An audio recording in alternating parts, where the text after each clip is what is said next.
नमस्कार मो चैनल को स्वागत। आज मु गोटे हेल्दी रेसिपीटे नहीं आसी लाउर गोटे हेल्दी रेसिपी। लाउ शरीर पाए बहुत उपकारी होता है।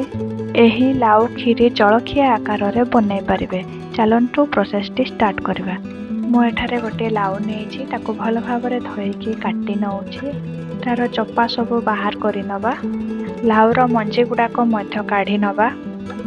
लाउर मंजी गुड़ाक टिके पाकल हो जाइए देखु ताको काढ़ी तापरे को पीस पीस करी काटी नवा। जेतिक लाउ दरकार मुझे लाउ काटी नहीं सब लाउ को मु काटी नहीं। खीरी पे मुझे गोटे काच गिनारे गिने अरुआ चाउल नहीं सेम माप गिनारे मु 3 गिना लाउ नहीं। प्रथमे प्रेशर कुकर टे गैस रे गरम करी चाउल को धोई से दे नवा। तापरे कटा जाइथिबा लाउ को से पकाई दवा। स्वाद अनुसार लुण दवा।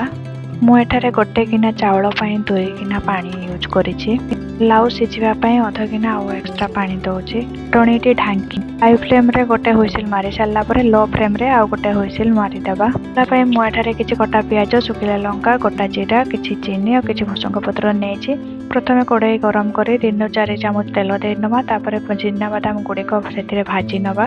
बादाम भाजी हो गला ताकू काढ़ी आनिबा। सेम तेल रे आमे जीरा और कोटा जाइथिबा पियाज लंका सबको पकाई किसी समय चलै नवा। 3-4 मिनिट चलैबा कलर चेंज होगा पर्यंत। तापर भुसंग पत्र पकाई नवा। चीनी पकाई नवा। चीनी जदि पसंद नहीं आपण ताकू स्किप करि परिबे। एपटे हमर चाउल एवं लाउ भल भाव सिझी जाइछि। तापर ए सिझा को से मसला ऊपर पघारी नवा। उतक दे सारा पर भल भाव गलैबा। 2-3 मिनिट पर्यंत ताकू भल भाव गलई नवा एवं कुक कर नवा। आउ खीरी हमर प्रस्तुत हो गला। एबे गोटे प्लेट को काढ़ी आनिबा। भजा जाइतिबा बादाम को तापर पकाई सर्व करबा। एही परी हेल्दी एवं टेस्टी रेसिपी देखिबा पई मो चैनल को सब्सक्राइब करंतु एवं केमिति वीडियोटी लागिले निश्चय कमेंट माध्यम रे जणातु। लाइक एवं शेयर मध्य करंतु। धन्यवाद।